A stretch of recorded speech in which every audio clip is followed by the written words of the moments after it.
रहता है। भले ही ये 21वीं सदी है, लेकिन देविका की ससुराल वालों की सोच वो तो 18वीं सदी से आगे बढ़ी ही नहीं। आइए जानते हैं क्या होगा जब शहर की पढ़ी लिखी और मॉडर्न लड़की फंस जाएगी संकीर्ण मानसिकता वाले माहौल में। सागर, ये तुम्हारे गांव में सबने इतने लंबे लंबे घूंघट क्यों कर रखे हैं? और ये सब मुझे इतना घूर घूर कर क्यों देख रहे हैं? अरे यार, तुम भी घूंघट कर लो ना, इसीलिए तो देख रहे हैं सब तुम्हें। कम ऑन सागर, मैं घूंघट नहीं कर सकती। तुम्हें पता है ना मैं कौन हूँ। लेकिन देविका, मेरे पिताजी, चाचा जी, बड़े भैया और जीजा जी ने तुम्हें बिना घूंघट के देख लिया ना तो बहुत गुस्सा होंगे और न जाने कौन कौन से फरमान सुनाएंगे। घर चलो, देखा जाएगा जो होगा। सागर देविका से कई बार कहता है कि वो घूंघट कर ले, लेकिन देविका सागर की नहीं सुनती और अपने ससुराल के दरवाजे पर पहुंच जाती है। जब देविका वहां पहुंचती है तो देखती है कि उसकी सास बिमला, चाची सास कम्मो और जेठानी सुजाता ने लंबा सा घूंघट कर रखा था, पर उनकी ननद वीना ने घूंघट नहीं किया हुआ था। लेकिन हाँ, उसने सर पर सलीकी के साथ दुपट्टा जरूर ओढ़ा हुआ था। सागर अपनी पत्नी को सबसे मिलवा रहा होता है, तभी सागर के पिता जोगिंदर बोलते हैं, सागर, तूने बहू को इस घर के तौर तरीके नहीं समझा। हमारे घर की औरतें बिना घूंघट के किसी पर आए मर्द के सामने नहीं आती और तू इसे ऐसे ही ले आया। पिताजी, मैं समझा दूंगा। वो नई नई शहर से आई है ना, इसलिए उसे पता नहीं है। सागर की बात सुनकर उसके चाचा जी महेंद्र बोलते हैं, ये बात तो तुझे गांव में कदम रखते ही अपनी बीवी को समझानी चाहिए थी। हमारा गांव में बहुत नाम है। तेरी बीवी ऐसे गांव भर में घूमेगी तो क्या इज्जत रह जाएगी हमारी। ये बोलकर जोगिंदर और महेंद्र वहां से चले जाते हैं। शाम को घर की सारी औरतें खाने की तैयारी करती है। खाना तैयार हो जाता है, लेकिन घर की कोई भी औरत खाना नहीं खाती। बहुत रात हो जाती है, तब देविका कहती है, सासू माँ, खाना बने हुए तो देर हो गई, रात भी बहुत हो गई है, हम लोग खाना क्यों नहीं खा रहे हैं? अरे बहू, ये क्या बोल रही हो? हमारे यहाँ घर की औरतें तब तक खाना नहीं खाती जब तक घर के मर्द खाना ना खा ले। लेकिन इतनी देर हो गई, आप सबको भूख नहीं लग रही क्या? तभी देविका की जेठानी सुजाता कहती है, लग तो रही है, लेकिन यहाँ की यही रीत है, ये निभानी तो पड़ेगी ना। भाभी जी, ये रीत नहीं है, औरतों को प्रताड़ित करने का एक तरीका है। अगर इस घर के आदमी पूरी रात नहीं आए तो पूरी रात खाना नहीं खाओगी क्या? देविका ये बोलकर सीधा सागर के पास जाती है। सागर उसे समझाता है, देविका, यहाँ ऐसा ही होता है, तुम थोड़ा सब्र कर लो, पिताजी और चाचा जी आते ही होंगे, फिर हम सब खाना खाएंगे। सागर देविका को समझा ही रहा था, तभी देविका की ननद वीना आकर कहती है, सागर, खाना खाने आ जाओ, पिताजी और चाचा जी आ गए हैं। चलो देविका, तुम्हारा इंतजार खत्म हुआ। सागर खाने के लिए बैठ जाता है। जब सब खाना खाने बैठते हैं तो देविका भी बैठ जाती है। सागर धीरे से उसे कहता है, अरे देविका, ये क्या कर रही हो? तुम इस तरह हमारे साथ खाना नहीं खा सकती।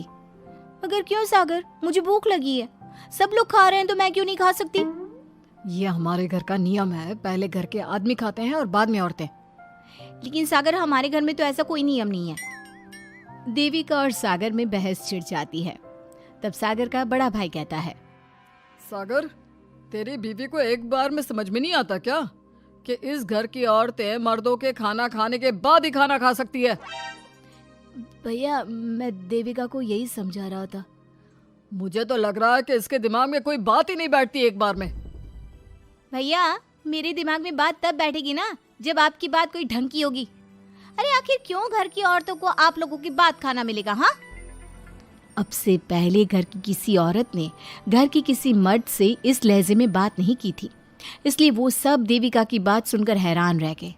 तभी सागर की जीजा और वीना के पति कल्याण जी कहते हैं, ये क्या है सागर, इस घर की दीवारों को औरतों की इतनी ऊंची आवाज सुनने की आदत नहीं है। अपनी बीवी को बोल जरा होश से काम ले और चुपचाप चली जाए। क्यों चली जाऊं मैं चुपचाप? इस घर की औरतें आपकी हर बात बर्दाश्त कर लेंगी, लेकिन मैं शहर की पढ़ी लिखी लड़की हूँ। आपके कोई भी फालतू के रीति रिवाज मैं नहीं बर्दाश्त करने वाली। इस तरह देविका ने सारे घर की औरतों के लिए मिसाल पैदा कर दी। जोगिंदर के घर में पहली बार किसी महिला ने विरोध का स्वर उठाया है। ये बात घर के किसी मर्द को बर्दाश्त नहीं हो रही है। तभी जोगिंदर कहता है, महेंद्र, मोहन, इस बेशर्म लड़की को कमरे में बंद कर दो और आज इसे कोई खाना नहीं देगा। अगर किसी ने इसे खाना दिया तो मैं उसे जिंदा नहीं छोड़ूंगा। महेंद्र और मोहन उसे कमरे में बंद कर देते हैं और उसे खाना भी नहीं देते। रात के 3 बज जाते हैं। भूख की वजह से देविका को नींद भी नहीं आती। तभी उसे कुछ महसूस होता है। ऐसा लग रहा है कोई दरवाजा खोल रहा है, लेकिन इतनी रात को कौन हो सकता है? कहीं सागर तो नहीं? देविका उम्मीद भरी नजरों से दरवाजे की तरफ देखती है, लेकिन दरवाजा खोलने वाला सागर नहीं बल्कि विमला और कम्मो है। माँ जी, चाची जी, आप दोनों? बहू, ये ले, हम तेरे लिए खाना लाए हैं, खा ले। और ये बात ना तो किसी को बताना मत कि हमने तुझे खाना दिया है, नहीं तो हमारे मर्द मार मार कर हमारा बुरा हाल कर देंगे।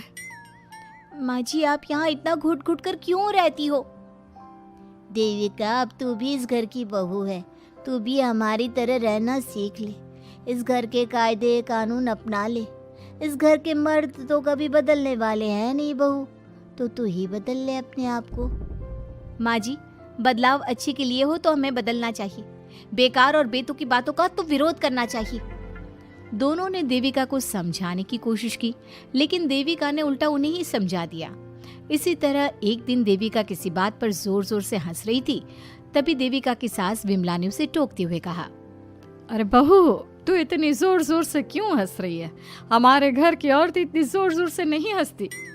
विमला अपनी बहू को समझा रही थी कि तभी महेंद्र बोलता है, अरे कम्मो, कौन है ये औरत जो बेशर्मों की तरह जोर जोर से हंस रही है? तभी कम्मो और देविका बाहर आ जाती हैं। जी जी जी, वो मैं हंस रही थी चाचा जी, अब आप लोग हंसने पर भी पाबंदी लगाओगे क्या? तुम जैसी बदतमीज लड़कियों से मैं बात नहीं करना चाहता, लेकिन कान खोलकर सुन लो, इस घर की औरतें इतना जोर जोर से नहीं हंसती। और हाँ, तुम्हें पहले ही बता चुके हैं कि इस घर की दीवारों को औरतों की तेज आवाज सुनने की आदत नहीं है। इस घर की दीवारों को आदमियों की ऊंची आवाज सुनने की आदत है, लेकिन औरतों की नहीं। चाचा जी, आपके घर की दीवारें तो बहुत दोगली है। हर पाबंदी औरतों के लिए क्यों चाचा जी? औरतें ये नहीं कर सकती, औरतें वो नहीं कर सकती। औरतें सांस ले सकती है या उस पर भी पाबंदी है? चुप हो जाना बहू, मत बोल और घूंघट कर ले। ये तेरे चाचा ससुर है, थोड़ा तो लिहाज कर। कम्मो के समझाने पर भी देविका चुप नहीं होती। वो महेंद्र से ऐसे ऐसे सवाल पूछती है जिनका जवाब उसके पास होता ही नहीं। महेंद्र गुस्से से सागर को आवाज देता है। महेंद्र की आवाज सुनकर घर के सभी आदमी बाहर आ जाते हैं। जी जी चाचा जी, आपने बुलाया? अपनी मुंह जोर बीवी को यहाँ से ले जाने तो कुछ अनर्थ हो जाएगा। क्या हुआ चाचा जी? तेरी बीवी जिस तरह से मुझसे बात कर रही है, छोटे बड़े की तमीज नहीं है इसे। कम से कम 7 दिन तक ये कमरे से बाहर नहीं निकलनी चाहिए। अगर इसे मैंने कमरे से बाहर देख लिया तो किसी की खैर नहीं, समझे? पर मैंने कुछ गलत नहीं बोला। सागर, जो सच है मैंने वही कहा है। देविका, चलो मेरे साथ। लेकिन सागर, मेरी बात तो सुनो। सागर देविका को वहां से ले जाता है। इसी तरह से कई दिन बीत गए। अब देविका अपने ससुराल में हर गलत बात का विरोध करने लगी, लेकिन जितना ज्यादा वो विरोध करती, उसके ससुराल वाले उस पर उतना ही ज्यादा अत्याचार करते। अब देखना यह है कि देविका अपने ससुराल वालों के अत्याचार को यूं ही सहती रहेगी। क्या उसके ससुराल में घूंघट में औरतों का दम इसी तरह घुटता रहेगा? अगर आप इन सवालों के जवाब जानना चाहते हैं ना, तो हमें कमेंट करके ज़रूर बताइएगा। और हमारी स्टोरी को लाइक, शेयर और चैनल को सब्सक्राइब करना ना भूलें।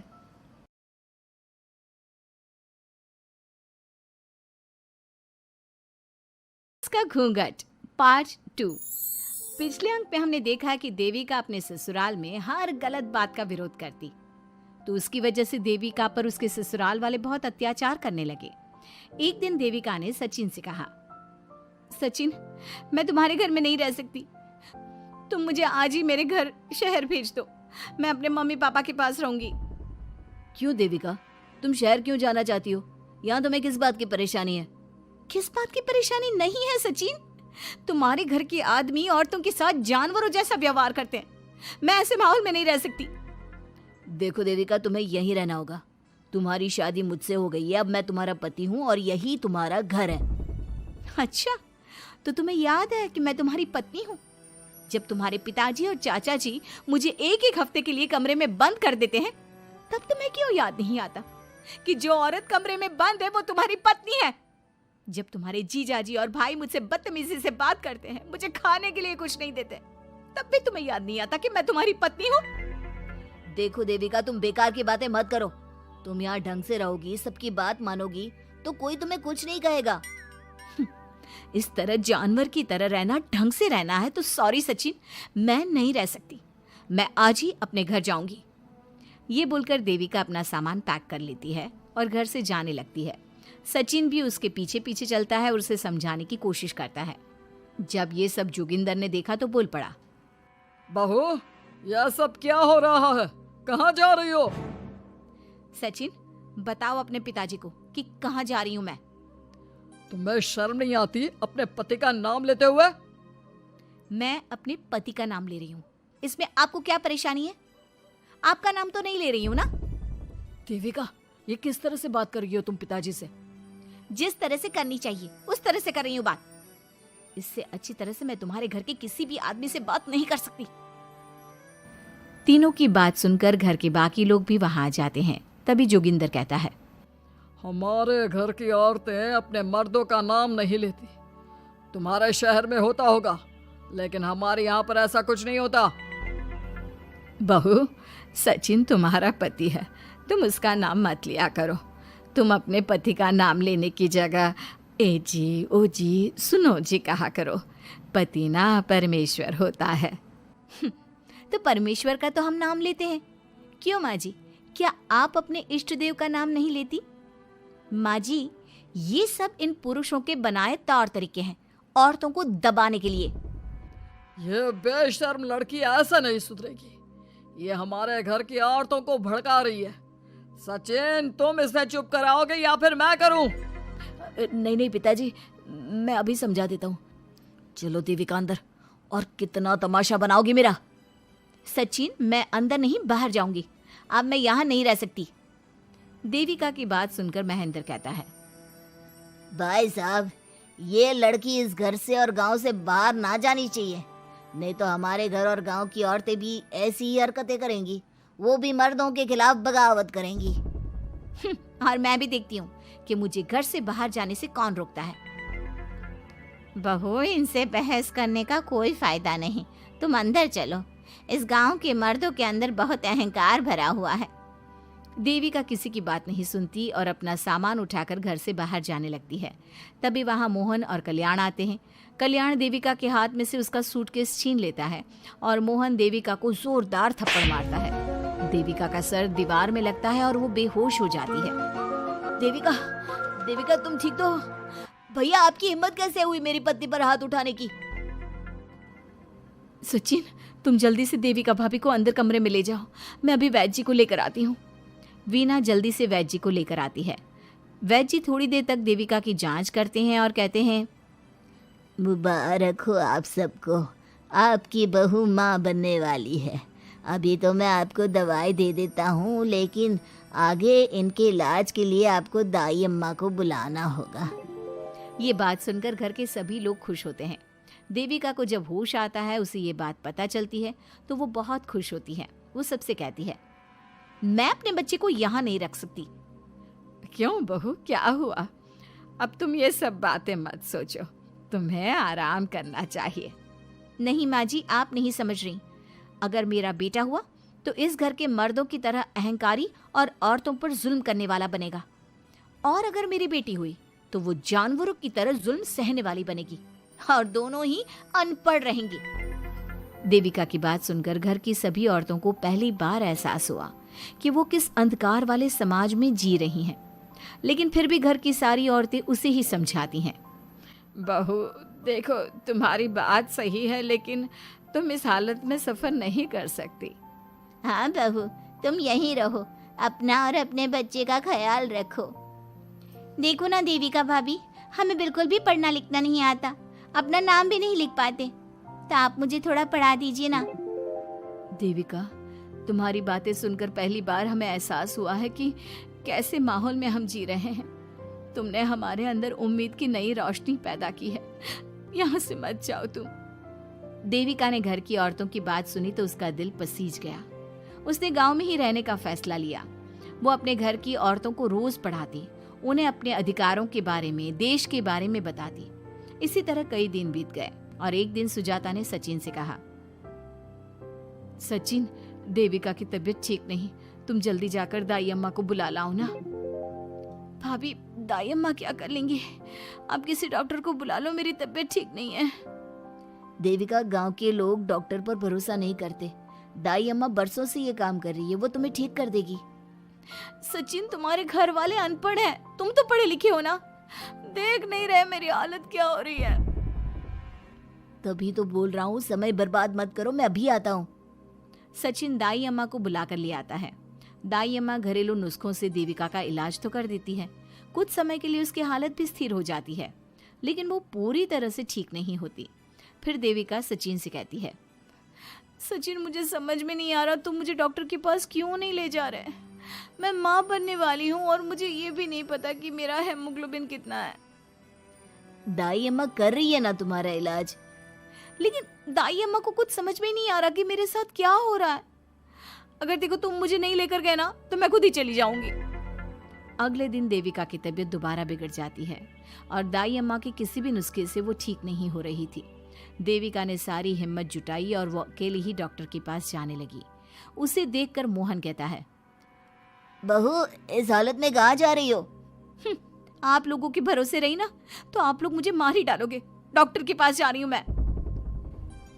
बहू, तेरा दिमाग तो ठिकाने पर है। हमारे घर की औरतें मर्दों से इलाज नहीं कराती। हे भगवान, इन जाहिल लोगों को मैं कैसे समझाऊं?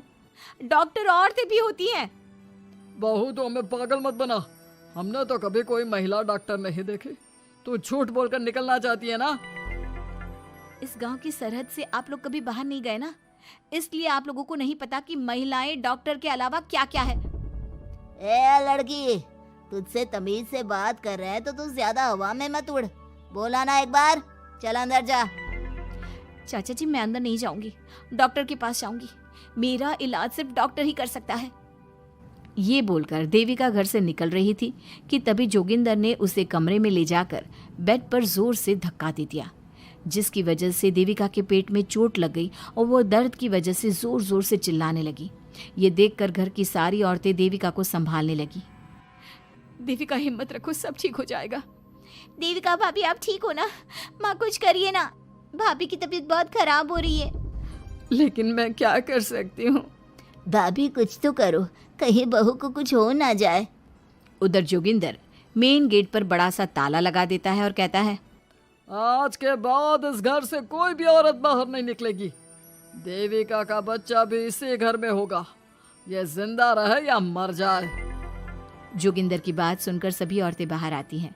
जब विमला को इस बात का एहसास हो जाता है कि जोगिंदर देविका को डॉक्टर के पास किसी कीमत पर नहीं जाने देगा, तब विमला पहली बार अपना घूंघट उठाकर तेज आवाज में कहती है, मैं भी देखती हूँ देविका को डॉक्टर के पास जाने से कौन रोकता है। आज देविका डॉक्टर के पास जाकर रहेगी। देविका की सास का घूंघट आखिरकार उतर ही गया। घर के आदमियों ने पहली बार विमला का ये रूप देखा था और उसकी तेज आवाज पहली बार सुनी थी। क्या विमला अपनी बहू की जान बचा पाएगी या जोगिंदर अपनी पत्नी की आवाज भी दबा देगा? ये जानने के लिए हमारे अगले एपिसोड का इंतजार कीजिए और हमें कमेंट में ये भी बताइए कि घर की औरतों को आगे क्या कदम उठाना चाहिए।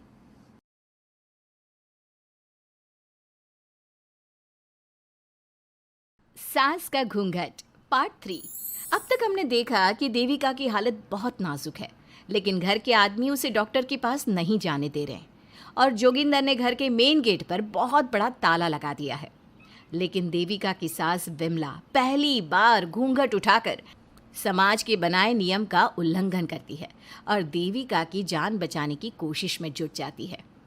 मैं भी देखती हूँ मेरी बहू को डॉक्टर के पास जाने से कौन रोकता है।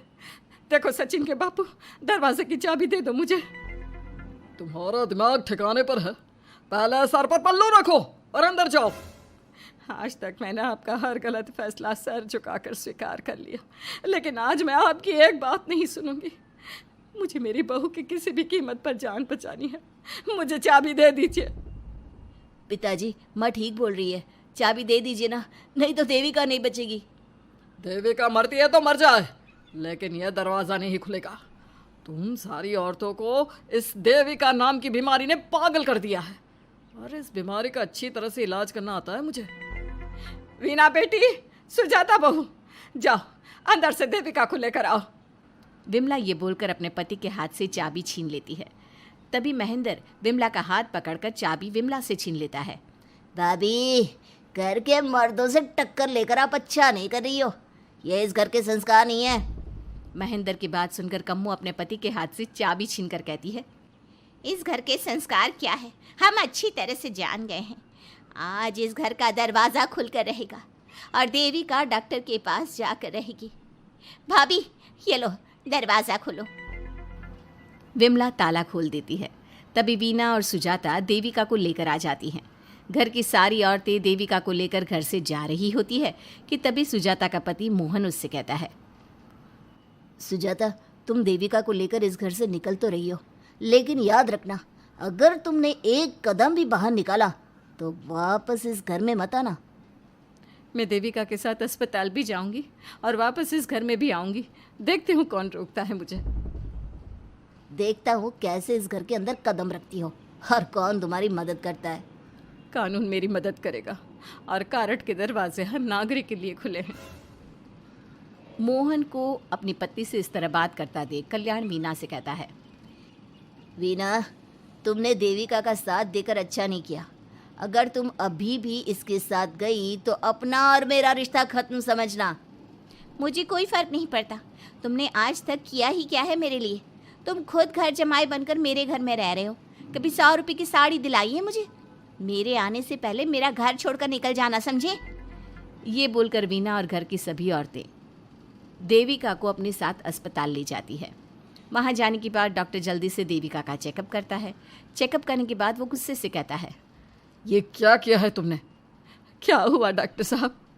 आपकी बहू की इतनी ज़्यादा हालत ख़राब है और उन्हें चोट भी लगी है, फिर भी आपने उन्हें हॉस्पिटल लाने में इतना लेट कर दिया। आपको 3 दिन पहले ही इन्हें हॉस्पिटल में एडमिट करवाना चाहिए था। हमसे गलती हो गई डॉक्टर साहब, लेकिन आप जल्दी कुछ करिए। हमारी बहू और उसके बच्चे को बचा लीजिए। देखिए, अभी कुछ भी कह पाना मुश्किल है। हम माँ और बच्चे में से किसी एक को ही बचा सकते हैं। आप सोच लो किसे बचाना है। डॉक्टर साहब, आप देविका को बचाइए, उससे कुछ नहीं होना चाहिए। देखिए, हमें देविका का ऑपरेशन करना पड़ेगा। आप इनके पति को बुलाइए, हमें कुछ पेपर पर साइन करवाने हैं। डॉक्टर की बात सुनकर सभी औरतें सोच में पड़ जाती हैं। तभी वीना कहती है, डॉक्टर साहब, इनके पति नहीं आ सकते। ये इनकी सास है विमला देवी, आप इनसे साइन करवा लीजिए। लेकिन पेशेंट की हालत इतनी नाजुक है, इनके पति है कहाँ? वो अपने आदमी होने का धर्म निभा रहा है। पति धर्म के बारे में उसे कुछ नहीं पता। डॉक्टर साहब, वो नहीं आएगा। क्या क्या करना है आप मुझे बताइए। थोड़ी देर बाद डॉक्टर देविका का ऑपरेशन शुरू कर देते हैं। जब वो ऑपरेशन थिएटर से बाहर आते हैं तो कहते हैं, आप लोगों की किस्मत अच्छी है, देविका भी सुरक्षित है और उसका बच्चा भी। डॉक्टर, बेटा हुआ है या बेटी? बेटा हुआ है। सब लोग बहुत खुश होते हैं। कुछ दिन तक देविका उसी हॉस्पिटल में रहती है और उसके ससुराल की औरतों ने उसका बहुत ध्यान भी रखा। अब देविका कुछ हद तक ठीक हो गई। डॉक्टर ने देविका को घर जाने की इजाज़त दे दी, लेकिन सभी सोच में पड़ गए। हम भाभी को घर ले तो जाएं, लेकिन माँ, आपको घर का माहौल पता है ना। देविका भाभी अभी पूरी तरह से ठीक नहीं हुई। भाभी वहाँ आराम नहीं कर पाएंगी और पता नहीं घर के सारे आदमी हमारे साथ क्या करेंगे। माँ, क्या हम डॉक्टर से बात करके देविका को थोड़े दिन और यहाँ नहीं रख सकते? जब वो पूरी तरह से ठीक हो जाएगी तो उसे यहाँ से ले जाएंगे। ये बात सुनकर विमला सोच में पड़ जाती है। तभी कम्मो कहती है, तुम दोनों ठीक कह रही हो, मैं अभी डॉक्टर से बात कर लेती हूँ। कम्मो डॉक्टर से बात कर लेती है और देविका कुछ दिन में बिल्कुल ठीक हो जाती है। देविका अपने बच्चे को गोद में लिए बाकी औरतों के साथ अपनी ससुराल जाती है, लेकिन घर के सभी आदमी उन्हें दरवाजे पर ही रोक देते हैं। खबरदार, तुम में से कोई भी औरत अगर घर के भीतर घुसी, अगर तुम घर में कदम रखोगी तो घर अपवित्र हो जाएगा। घर हमारे कदम रखने से अपवित्र नहीं होगा, बल्कि आपकी गंदी सोच की वजह से घर क्या, अरे पूरा समाज अपवित्र हो रहा है।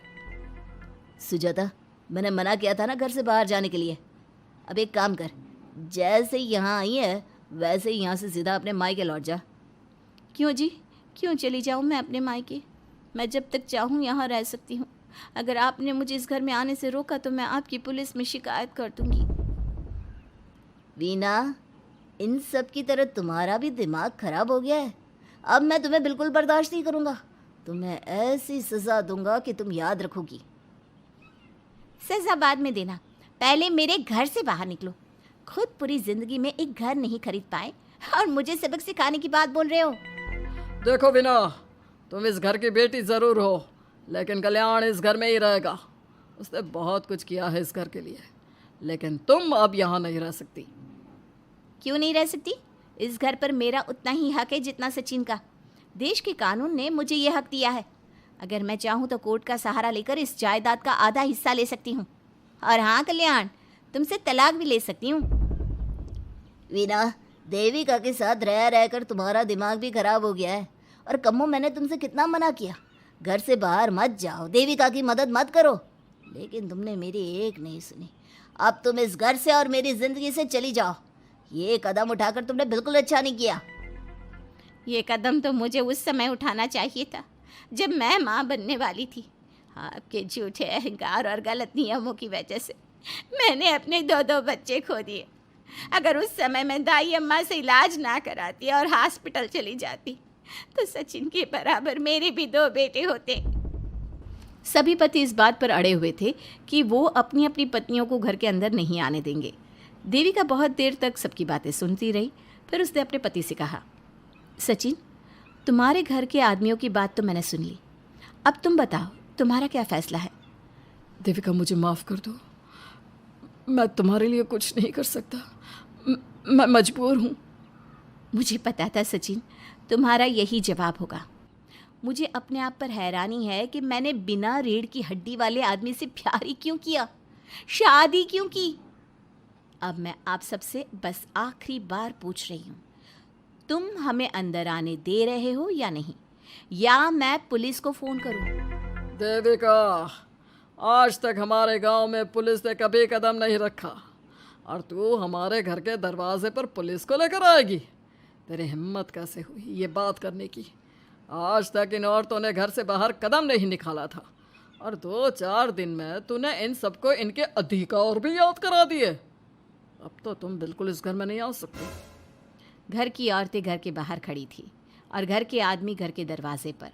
उनकी लड़ाई देखकर पूरा गांव इकट्ठा हो गया। देविका को अस्पताल पहुंचाकर घर की औरतों ने काम तो अच्छा किया। इस काम से देविका और उसके बच्चे की जान भी बच गई, लेकिन इनकी जान बचाने की कीमत घर की औरतों को कैसे चुकानी होगी, इसके लिए आपको आने वाला एपिसोड देखना होगा। और हमारे प्यारे दर्शकों, हमें कमेंट करके ज़रूर बताइए कि देविका के साथ बाकी औरतों को क्या करना चाहिए। क्या उन्हें घर के अंदर जाने के लिए संघर्ष करना चाहिए या फिर वो घर छोड़कर चले जाना चाहिए? अब तक हमने देखा कि देविका के ससुराल के आदमी औरतों को घर के अंदर नहीं आने दे रहे हैं। देविका उन्हें पुलिस में जाने की धमकी देती है, जिससे पूरे गांव में अफरा तफरी मच जाती है। तभी गांव का एक आदमी सरपंच को बुलाकर ले आता है। सरपंच उनके घर के बाहर का नज़ारा देखकर कहते हैं, जोगिंदर जी, ये आपके घर की औरतों ने कैसा हंगामा मचा रखा है। आपका घर तो संस्कारों की मिसाल था, लेकिन ये मैं क्या देख रहा हूँ, आपके घर की किसी औरत ने घूंघट नहीं कर रखा। सरपंच जी, हमारे घर की औरतों को इस देविका ने बहकाया है। हमने पहले ही इन सबको चेतावनी दी थी कि अगर ये घर से बाहर गई तो हम इन्हें घर में नहीं आने देंगे। अब ये देविका हमें धमकी दे रही है कि पुलिस को बुलाएगी। क्या पुलिस? इस गांव का बरसों पुराना इतिहास रहा है। इस गांव में कभी पुलिस नहीं आई। गांव के सभी फैसले हमने मिलजुल कर किए हैं। जोगिंदर, तुम्हारे घर का फैसला पंचायत करेगी। सरपंच जी, आपने ठीक कहा। पंचायत दोनों तरफ की बातें सुने और जो भी फैसला पंचायत करेगी वो हमें मंजूर होगा। तो ठीक है, आज दोपहर को सभी गांव की चौपाल पर इकट्ठा होंगे और वहीं तुम्हारे घर का फैसला होगा। सरपंच वहां से चला जाता है। घर के आदमी घर के अंदर जाकर दरवाज़ा बंद कर लेते हैं और घर की औरतें वहीं घर के बाहर पेड़ के नीचे बैठ जाती हैं। तभी विमला कहती है, देविका बहू, तुम्हें भूख लगी होगी ना? नहीं माँ जी, मुझे भूख नहीं लगी, मैं ठीक हूँ। बहू, तेरा बच्चा छोटा है अभी, तुझे भूखा नहीं रहना चाहिए। वीना, सुजाता, जाओ पास में जो पंडित जी का बाग है ना, वहाँ से कुछ फल तोड़ लाओ। वीना और सुजाता पास के बगीचे से खूब सारे फल तोड़ कर ले आती हैं। सभी औरतें फल खाती हैं। तभी देविका कहती है, आप सब घर से बाहर निकली, घूंघट उतार दिया तो इन मर्दों की इज्जत चली गई, लेकिन हम सब घर के बाहर भूखे प्यासे बैठे हैं। इस बात पर इन अहंकारी मर्दों को शर्म क्यों नहीं आ रही? हाँ देविका, तुम ठीक कह रही हो। अगर हम मर भी जाए ना, तब भी इन मर्दों के लिए इनके बनाए गए नियम कानून ही अहम रहेंगे, हम नहीं। सुजाता भाभी, मुझे तो सबसे ज़्यादा सचिन पर गुस्सा आ रहा है। उसने मुझसे लव मैरिज की थी, क्या क्या वादे किए थे कि मेरा साथ कभी नहीं छोड़ेगा, और आज उसने मेरा साथ छोड़ दिया। अपने बच्चे को एक बार भी नहीं देखा उसने। देविका, वो शुरू से ही ना डरपोक रहा है, लेकिन इन सारी बातों को छोड़ो। मुझे तो इस बात की चिंता हो रही है कि पंचायत में न जाने क्या फैसला होगा। पता नहीं वो इंसाफ करेंगे भी या नहीं। वीना दीदी, आपको अभी भी पंचायत से इंसाफ मिलने की उम्मीद है? अगर इस गांव की पंचायत में सच में इंसाफ करने की भावना होती तो सरपंच जी अभी हमें घर के अंदर जाने देते। देखा नहीं कितना जहर उगल कर गए हैं हमारे खिलाफ। तो बहू, अब हम क्या करेंगे? पंचायत तो हमारे खिलाफ ही फैसला सुनाएगी। पहले तो हम अपनी सारी बातें रखेंगे। अगर ये लोग नहीं माने तो आपको वही करना होगा जो मैं कहूँगी। लेकिन एक बात आप याद रखना, किसी भी सूरत में हम झुकेंगे नहीं, क्योंकि हम सही हैं। देविका सभी औरतों को समझा रही थी। तभी वहाँ एक गांव वाला आता है। आप सभी को पंचायत में बुलाया है। उस गांव वाले की बात सुनकर सभी औरतें पंचायत में पहुंचती हैं। वो देखती हैं कि उस पंचायत में सारा गांव इकट्ठा हो गया है। बहुत सारी औरतें लंबे लंबे घूंघट करके वहां आई हुई हैं। तभी पंचायत की कार्यवाही शुरू की गई और घर के आदमियों से पूछा गया कि वो घर की औरतों को घर में क्यों नहीं रखना चाहते। हमारे घर की औरतें ना तो घूंघट उतारती है और ना ही किसी डॉक्टर से इलाज करवाती है, और हमारे मना करने के बाद भी इन सब ने घर से बाहर कदम रखा, हमसे ऊंची आवाज़ में बात की। हमने इन सबको चेतावनी भी दी, लेकिन इन्होंने हमारी बात नहीं सुनी। अब ये सभी औरतें हमारे घर में नहीं रह सकती।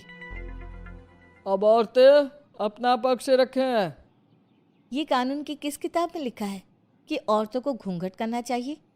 और अगर मेरे ससुराल की औरतें मुझे डॉक्टर के पास ना लेकर जाती तो ना मेरा बच्चा जिंदा बचता और ना ही मैं। लेकिन दाई अम्मा से हम इलाज करवा रहे थे ना। दाई अम्मा को कुछ समझ में नहीं आ रहा था। देविका का इलाज दाई अम्मा के बस की बात नहीं थी। काफ़ी देर तक दोनों पक्षों में बहस चलती रही। दोनों एक दूसरे पर आरोप प्रत्यारोप लगाते रहे, लेकिन दोनों पक्षों की बात सुनने के बाद पंचायत ने जो फैसला लिया उसके लिए तो देविका पहले से ही तैयार थी। दोनों पक्षों की बात सुनने के बाद पंचायत ने यह फैसला किया है कि सारी गलती महिलाओं की है। अगर वो अपने अपने पतियों से माफ़ी मांग लेती है और वादा करती है कि भविष्य में कभी ऐसी गलती नहीं दोहराएंगी, तो वो घर के अंदर प्रवेश कर सकती हैं। हमें पंचायत का फैसला मंजूर नहीं है। हमने कोई गलती नहीं की जो हम माफ़ी मांगे। और किस बात का वादा करें हम? हमने देविका की जान बचाई है, तो आप हमसे भविष्य में किसी की जान न बचाने का वादा ले रहे हैं क्या? अगर तुम्हें पंचायत का फैसला मंजूर नहीं है तो तुम सबको घर में नहीं पुरानी हवेली में रहना होगा, जो अब खंडहर बन चुकी है। यह खंडहर तुम्हारे घर के सामने ही है। सरपंच जी, आपका फैसला सही नहीं है। एक बार और सोच लीजिए इस फैसले के बारे में। ओ शहर की छोरी, 4 किताबें क्या पढ़ ली, हमें सही गलत का पाठ पढ़ाएगी? तुझे पता नहीं कि पंचायत का फैसला यहाँ सदियों से चलता आया है और लोग उसी को मानते आए हैं। अच्छी तरह जानती हूँ सरपंच जी। अगर मैं चाहूँ तो आपके इस फैसले को कोर्ट की चौखट तक ले जा सकती हूँ। पुलिस को बुलाकर अभी घर के अंदर जा सकती हूँ। पंचायत और घर के आदमियों की शिकायत पुलिस में कर सकती हूँ और अपने बच्चे को उसका हक दिलवा सकती हूँ। लेकिन नहीं, मैं ऐसा नहीं करूँगी। मैं उसी खंडहर में रहूँगी और इस गांव के आदमियों को दिखा दूंगी कि औरत खंडहर को भी महल बना सकती है, और वो भी बिना किसी आदमी की मदद के। सारे गांव की औरतें देविका की बातें सुनकर हैरान हो जाती है। उनका जीवन घूंघट और घर के चार दीवारी के बीच में ही था। कोई औरत अपने हक के लिए पंचायत से भी टकरा सकती है, ये बात उन्होंने पहली बार सुनी थी। अब देविका घर की औरतों के साथ खंडहर में चली जाती है। माँ जी, ये खंडहर तो काफ़ी पुराना है। भाभी, खंडहर पुराने ही होते हैं। मुझे तो डरावना भी लग रहा है। मैं डर की वजह से कभी इस खंडहर के आसपास भी नहीं आई, लेकिन मुझे क्या पता था कि एक दिन इसी में रहना पड़ेगा। ये तो टूटा फूटा भी पड़ा है। माँ जी, एक काम करते हैं, ये खंडहर तो काफ़ी बड़ा है, इसलिए एक हिस्से की साफ सफाई करके उसे ही रहने लायक बना देते हैं। बाद में धीरे धीरे पूरा खंडहर ठीक कर लेंगे। हाँ बहू, तुम ठीक कह रही हो। विमला भाभी और मैं इस खंडहर के टूटे हुए हिस्सों पर मिट्टी और ईंटें लगा देते हैं। सुजाता और वीना, तुम साफ सफाई कर लो। सभी औरतें मिलकर खंडहर के एक हिस्से को सुधारना शुरू कर देती है और काफ़ी देर तक मेहनत करने के बाद वो उस हिस्से को काफ़ी हद तक अच्छा कर लेती हैं। और इसी तरह रात हो जाती है। सभी औरतें बैठकर बात करती है। माँ, हमने इस खंडहर को घर तो बना दिया है, लेकिन ये घर चलेगा कैसे? हाँ माँ जी, मैं भी यही सोच रही हूँ। और हम सब तो बड़े हैं, गर्मी सर्दी भूख कुछ भी आसानी से बर्दाश्त कर सकते हैं। लेकिन देविका का बेटा बहुत छोटा है, उसे तो हमें अच्छी तरह से पालना होगा ना। मैं भी यही सोच रही हूँ कि आगे हमें क्या करना चाहिए। कम्मू और मैं मिलकर मिट्टी का चूल्हा और मिट्टी के बर्तन बना देते हैं। कुछ दिन के लिए खाने का इंतज़ाम भी हो जाएगा, क्योंकि यहाँ पर खेत और बाग बगीचे आसपास ही हैं, कहीं से कुछ भी ले सकते हैं। पहले आप मुझे ये बताइए कि आप सब लोगों को आता क्या है, मतलब कोई ऐसा काम जिसका आपको शौक हो, जो आपने बचपन से किया हो। बहू, तेरे दिमाग में चल क्या रहा है? माँ जी, बहुत कुछ चल रहा है। बस अब हमारा सारा ध्यान इस बात पर होना चाहिए कि हम अपने लिए अच्छे से अच्छा क्या काम कर सकते हैं। आप सब हिम्मत से और समझदारी से काम लो, फिर देखना हम इस खंडहर को भी महल बना देंगे। इसके लिए सबसे पहले हमें आत्मनिर्भर बनना होगा। देविका सभी को समझा रही थी, तभी उसका बेटा रोने लगा। उसने अपने बेटे को गोद में उठाया और उसे चुप कराने लगी। अब देविका के सामने सबसे बड़ी चुनौती थी कि वो किस तरह से ससुराल की औरतों को आत्मनिर्भर बनाए और किस तरह से अपना घर चलाए। हमारे प्यारे दर्शकों, अब आप बताइए, देविका और घर की सभी औरतों ने अपने पतियों से माफ़ी ना मांगकर सही किया या गलत? क्या उनका खंडहर में रहने का फैसला सही था? अब देविका को क्या कदम उठाना चाहिए, हमें कमेंट में ज़रूर बताना। हमारी कहानी को लाइक, शेयर और चैनल को सब्सक्राइब। सास का घूंघट पार्ट 5। अब तक हमने देखा कि पंचायत के फैसले के अनुसार घर की सारी औरतें खंडहर में रह रही हैं। अब देविका के सामने सबसे बड़ी चुनौती ये है कि घर की औरतों को आत्मनिर्भर कैसे बनाया जाए। देविका ये सब सोच ही रही थी कि तभी उसकी नज़र मिट्टी के बर्तनों पर गई। अरे, ये इतने सुंदर सुंदर मिट्टी के बर्तन किसने बनाए हैं? ये बर्तन तो माँ जी और चाची जी ने बनाए हैं। अरे वाह, इतने सुंदर बर्तन तो मैंने आज तक नहीं देखे। माँ जी, चाची जी, आपने ये कहाँ से सीखा? अरे बहू, ये तो हम बचपन से बनाते आ रहे हैं। ये स्टील, पीतल और कांच के बर्तन तो अब चले हैं, पहले तो मिट्टी के बर्तन में ही लोग खाना खाते थे। ठीक है, तो हम दोबारा से मिट्टी के बर्तनों में लोगों को खाना खाना सिखाएंगे। वीना दीदी और सुजाता भाभी, आप दोनों बताओ, आप दोनों को क्या क्या आता है? मुझे तो खाना अच्छा बनाना आता है, बस खाना बनाने के अलावा मैंने कभी कुछ किया ही नहीं। और वीना दीदी, आप बताओ, आपको क्या क्या आता है? पता नहीं, मैंने बचपन से यही सुना है कि लड़कियों को ये नहीं करना चाहिए, लड़कियों को वो नहीं करना चाहिए, इसलिए मैंने कभी कुछ किया ही नहीं। देविका, वीना को सिलाई कढ़ाई और बुनाई बहुत अच्छी आती है। हाँ आती तो है लेकिन बहुत अच्छी नहीं। बहुत अच्छी भी आ जाएगी। अब देविका और बाकी सभी औरतें गांव में सबके घर जाती हैं और गांव की सभी औरतों से मिलकर कहती हैं, भाभी जी, अगर आपको अपने या अपने घर वालों के लिए कपड़े सिलवाने हो तो आप मुझसे ही सिलवाना। बहन जी, मिट्टी का चूल्हा, बर्तन या मटका बनवाना हो तो मुझसे ही बनवाना। मैं और विमला दीदी आपके घर के सारे बर्तन बना देंगे। भाभी आप कभी किसी काम में व्यस्त हो और खाना ना बना पाओ ना तो आप मुझे बता देना, मैं आपके घर के लिए खाना बना दूंगी। वो क्या है ना, आप तो सारा दिन खेतों में काम करती हो और कभी कभी खाना भी नहीं बना पाती होंगी, इसलिए। इस तरह घर की औरतें जी जान से अपने अपने कामों में लग जाती है। धीरे धीरे उनका काम बढ़ जाता है और वो अपने खंडहर को ठीक करने में लग जाती हैं। वहीं दूसरी ओर घर के सारे आदमी घर का काम संभाल नहीं पा रहे थे। अरे भाई कल्याण, चाय तो पिला दे, जमाना हो गया अच्छी चाय पिए हुए।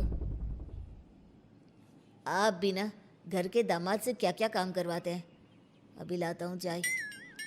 कल्याण, तुम दामाद नहीं बेटे हो, इसलिए इस घर के सुख दुख, घर के काम और बाहर के कामों में तुम्हारा सहयोग तो होना ही चाहिए ना।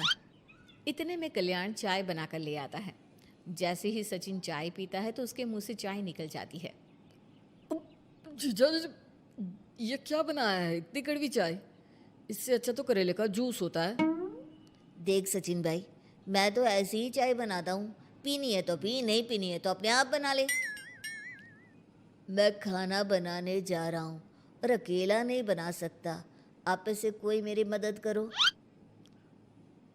सचिन मेरी चाय की बुराई कर रहे थे ना, तुम जाओ अब खाना बनाओ। सचिन और मोहन दोनों खाना बनाने में लग जाते हैं। मोहन भिंडी काटकर कढ़ाई में छोड़ देता है और उसमें पानी डाल देता है। आपने भिंडी में पानी क्यों डाला? शायद पानी नहीं डलता, पता नहीं, लेकिन माँ ने कभी भिंडी में पानी नहीं डाला था। लेकिन बिना पानी के भिंडी बनेगी कैसे, मतलब गलेगी कैसे? बिना पानी के बनाएंगे तो चिपक नहीं जाएगी कढ़ाई से? पता नहीं, चलो देखते हैं कैसे बनती है भिंडी। भैया कितने दिन हो गए ना अच्छा खाना खाए हुए। खाना तो सुजाता बनाती है, इतना मज़ेदार खाना कोई और बना ही नहीं पाता। सचिन और मोहन खाना तैयार करके ले आए। सभी आदमी खाना खाने लगे।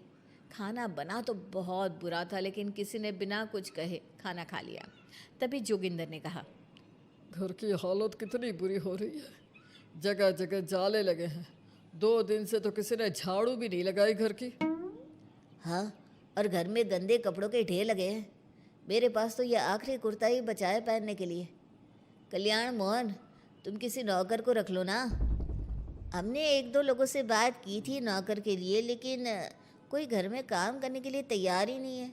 गांव के सभी लोग खेतों में ही मजदूरी कर रहे हैं।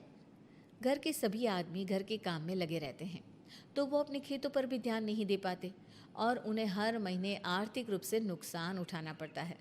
धीरे धीरे उनके घर की हालत खराब होने लगती है। एक दिन कल्याण सबसे कहता है, घर को तो औरत ही संभाल सकती है, हमारे बस का नहीं है घर संभालना।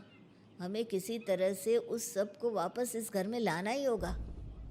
अरे कल्याण बेटा, पंचायत का फैसला था कि औरतें हमसे माफ़ी मांगे, लेकिन उन्होंने माफ़ी नहीं मांगी।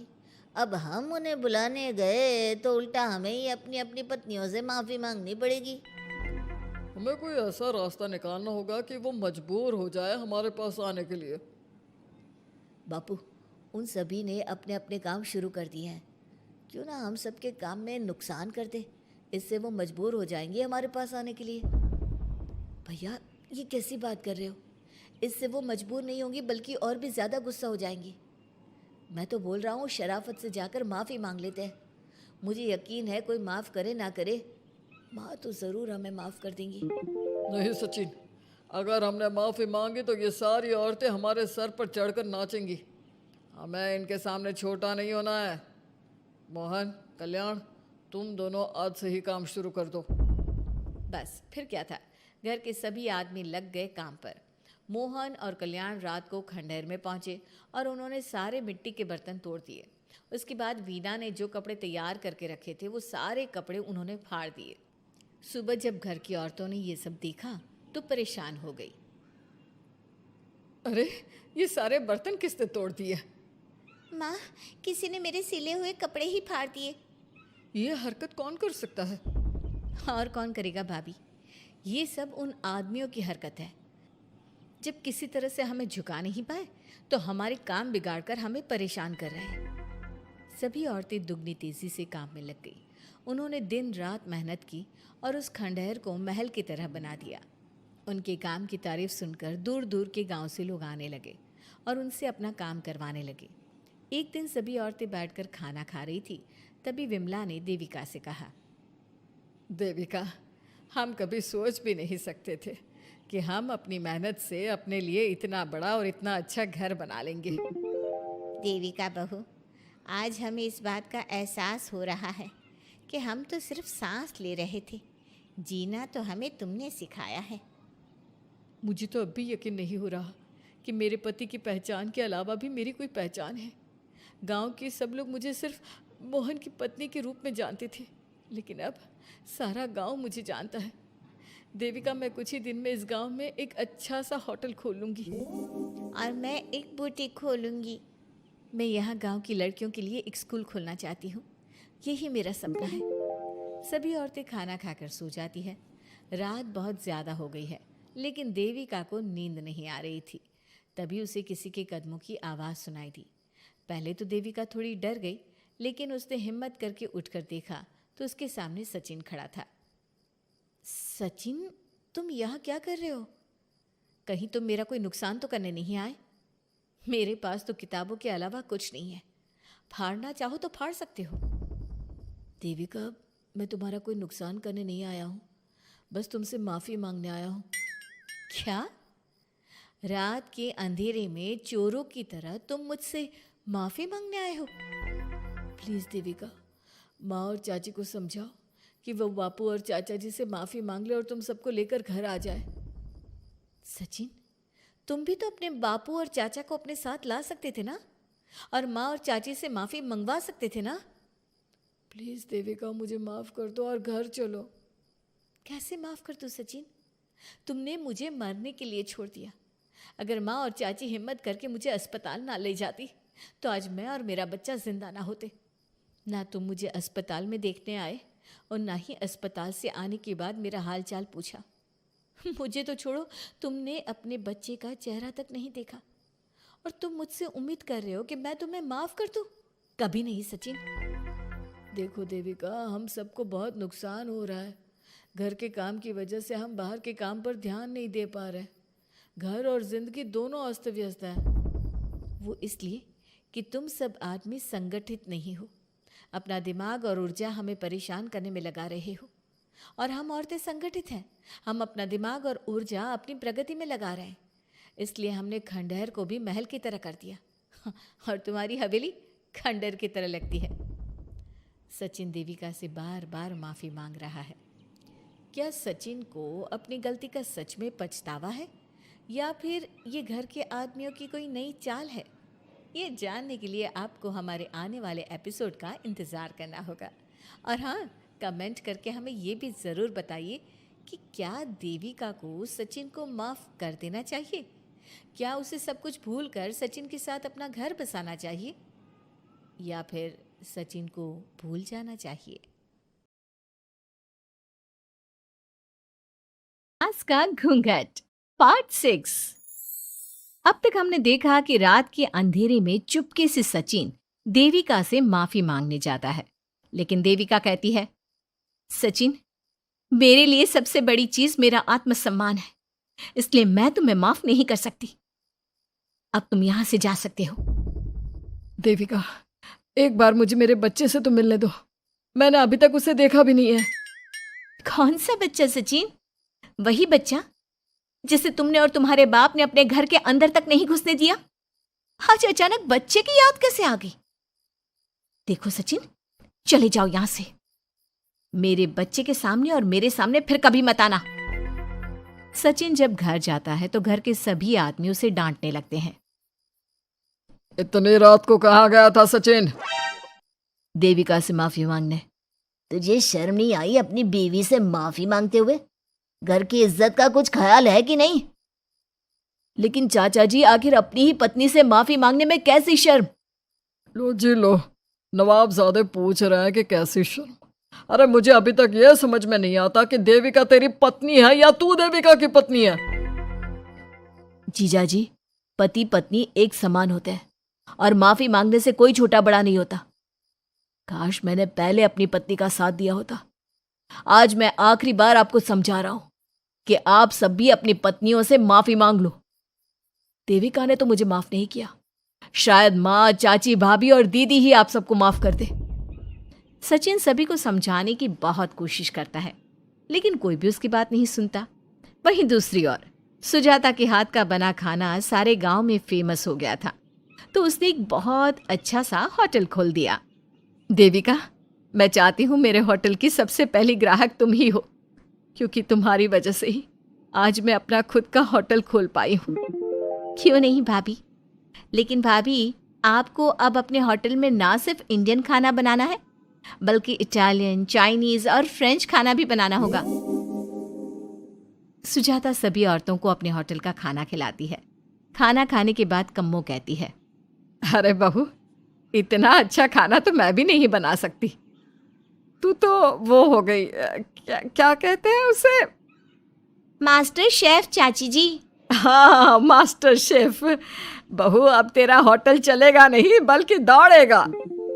हाँ बहू, तूने सच में खाना बहुत स्वादिष्ट बनाया है। अब वीना बेटी, तुझे क्या करना है? अपना बुटीक कब खोलेगी? माँ, कल ही कर देती हूँ। दुकान और सिलाई मशीनों का सारा काम हो गया है और वर्कर भी आ जाएंगे। तो ठीक है, फिर अच्छे काम के लिए देर नहीं करनी चाहिए। देविका, मैं चाहती हूँ कि मेरी दुकान का इनॉग्रेशन तुम करो। आखिर तुम्हारी वजह से तो मेरा बुटीक खुल रहा है। अगले दिन वीना भी अपना बुटीक खोल लेती है। उसका बुटीक भी चलने लगता है। माँ, आजकल ना कस्टमर ज़्यादा हो गए हैं। बुटीक में जो वर्कर है वो वर्कर कम पड़ रहे हैं। मुझे और वर्कर की ज़रूरत है। बेटी, गांव में तो तुझे कोई मिलने से रहा। अच्छे वर्कर तो शहर से ही मिलेंगे। हमें भी कुछ लोगों की ज़रूरत है जो हमारे बर्तन शहर ले जाकर बेच सके। देविका बहू, अब तू ही कुछ कर। ठीक है माँ जी, मैं अपने पापा से बात करती हूँ। वो अखबार में इश्तिहार दे देंगे तो कई वर्कर आ जाएंगे। कम्मो और विमला के बनाए बर्तन भी दूर दूर तक बिकने लगे। सभी औरतें देखते ही देखते बहुत फेमस हो गई। अब देविका ने गांव में अपना स्कूल भी खोल लिया। सभी गांव की लड़कियां स्कूल जाने लगी। एक दिन देविका ने सभी से कहा, माँ जी, मैंने स्कूल तो खोल लिया है और गांव की लगभग सारी लड़कियां भी आ रही हैं, लेकिन कल से आप सब भी आएंगी, गांव की सभी औरतों के साथ। देविका बहू, कैसी बात कर रही है तू? इस उम्र में हम स्कूल जाते हुए अच्छे लगेंगे क्या? माँ जी, पढ़ने की कोई उम्र नहीं होती और आप सबको मैंने कितना कुछ तो सिखा दिया है। अगर आप सब स्कूल पढ़ने आएंगी तो इससे गांव की सभी औरतों को हिम्मत मिलेगी। लेकिन बहू, अब हमें पढ़ने की क्या ज़रूरत? अब तो हम बूढ़े हो गए हैं। चाची जी, ज़रूरत है पढ़ने की, और पढ़ने की कोई उम्र नहीं होती। अब देविका लड़कियों को पढ़ाने के साथ साथ गांव की औरतों की शिक्षा पर भी ध्यान देने लगी। कुछ दिन में घर की सभी औरतों के बारे में राज्य के बड़े बड़े मंत्रियों को पता चला और वो सीधा उनके गांव उनसे मिलने पहुंचे। देविका जी, आपकी वजह से पूरे गांव का नाम रोशन हो गया है। जगह जगह आपके घर की सभी औरतों की तारीफ हो रही है। हाँ देविका जी, आप सभी के बारे में सुनकर हम अपने आप को रोक नहीं पाए और आपसे मिलने आ गए। देविका जी, हम आपको और आपके घर की सभी औरतों को सम्मानित करना चाहते हैं और आपके स्कूल के लिए डोनेशन भी देना चाहते हैं। इस तरह मंत्री और गांव के सभी लोग देविका के साथ साथ उसके घर की सभी औरतों को प्रतीक चिन्ह देकर, फूलों की माला पहनाकर और शॉल देकर सम्मानित करते हैं। इसके अलावा देविका के स्कूल के लिए भी बहुत पैसा देते हैं। जिस पंचायत ने देविका के खिलाफ फैसला सुनाया था, उस पंचायत को अपने फैसले पर आज पछतावा हो रहा था। उधर घर के आदमियों की हालत और भी खराब हो रही है। बापू चाचा जी, अब सचिन ने आपको समझाया था कि सबसे माफी मांग लेते हैं, तब आपने हमारी बात नहीं सुनी। अब देखिए, सभी का राज्य में कितना नाम हो रहा है, खुद मंत्री जी उनको सम्मानित करने आए हैं। बापू, मोहन और सचिन ठीक कह रहे हैं। हमारी हालत तो दिन पे दिन खराब होती जा रही है। ना तो हम घर का कोई काम कर पा रहे हैं और ना ही बाहर का। तुम लोग ज़रूरी बात सबसे आखिर में बताते हो। ये बात तुम लोग पहले भी तो बता सकते थे। भैया, हमें सबसे माफ़ी मांगनी चाहिए और सबको यहाँ बुला कर लाना चाहिए। ठीक है, तुम सब यही चाहते हो तो चलो, आज ही घर की सभी औरतों को घर ले आते हैं। घर के सभी आदमी चल देते हैं सभी औरतों से माफ़ी मांगने के लिए। जैसे ही वो औरतों के पास पहुंचते हैं, सभी हैरान हो जाती हैं। कम्मो, ये सब यहाँ क्यों आए हैं? पता नहीं, लगता है आज फिर झगड़ा करने आए हैं हमसे। अगर आज कल्याण ने मुझे कुछ बोला तो इसे छोड़ूंगी नहीं मैं। मैं भी नहीं छोड़ूंगी मोहन जी को। ना इनका भरता बनाया तो मेरा नाम भी सुजाता नहीं। शांत रहो आप सब, देखने तो दो क्या कहते हैं। सभी आदमी अपनी अपनी पत्नियों से माफ़ी मांगते हुए कहते हैं, कम्मो, मुझे माफ़ कर दो, मैं तुम्हें घर ले जाने आया हूँ। तुम्हारे बिना घर बहुत सुना लगता है विमला, घर चलो। सुजाता, मैंने जो भी तुम्हारे साथ किया उसके लिए मैं बहुत शर्मिंदा हूँ। मुझे तुम्हारी और तुम्हारे हाथ के बने खाने की बहुत याद आती है। तुम मेरे साथ घर चलोगी ना? वीना, वो घर मेरा नहीं तुम्हारा है और मैं नहीं चाहता कि तुम मेरी वजह से अपना घर छोड़ दो। इसलिए अपने घर चलो और हम सबको माफ़ कर दो। अपने पतियों की इस तरह माफ़ी मांगने से सभी औरतें अपने पतियों को माफ़ करके उनके साथ जाने को तैयार हो जाती हैं। लेकिन देविका घर आने से मना कर देती है। सभी औरतें उसे समझाती है। देविका बहू, अब घर जाने में क्या दिक्कत है? मांग तो ली सबने माफ़ी। देख तो सचिन भी कितना शर्मिंदा है। हाँ बहू, हमारी लड़ाई तो यही थी कि ये हमसे माफ़ी मांग कर इज्जत के साथ घर ले जाए। अब घर चलने से तेरी शादी बच सकती है। चाची जी, मैं पहले भी बता चुकी हूँ, अब दोबारा से फिर कह रही हूँ, मेरे लिए शादी से बड़ा है आत्मसम्मान। आप लोगों की शादी आपकी मर्जी से नहीं हुई है, लेकिन मेरी शादी मेरी मर्जी से हुई है। इसलिए शायद आप लोगों को फ़र्क नहीं पड़ता कि आपके पति ने आपके साथ क्या किया, पर मुझे इस बात से बहुत फ़र्क पड़ता है कि मेरे पति ने मुझे अपने बराबर नहीं समझा और इसलिए मैं उसे माफ़ नहीं कर सकती। देविका, मैं अपने बर्ताव के लिए बहुत शर्मिंदा हूँ। तो जिंदगी भर शर्मिंदा रहना। और हाँ, आप सब इनके साथ जाना चाहती हैं तो जाइए, लेकिन मेरी एक बात हमेशा याद रखिएगा, शादी सिर्फ एक रस्म होती है। इस रस्म में पति और पत्नी बराबर के हिस्सेदार होते हैं, ना कोई छोटा होता है और ना कोई बड़ा। इसलिए यदि आपका पति आपको सम्मान दे तो बदले में उसे सम्मान दो, नहीं तो वो जैसा करे आप भी वैसा ही करो। देविका सचिन के साथ नहीं जाती है और अपने बेटे के साथ वहीं रहने का फैसला करती है।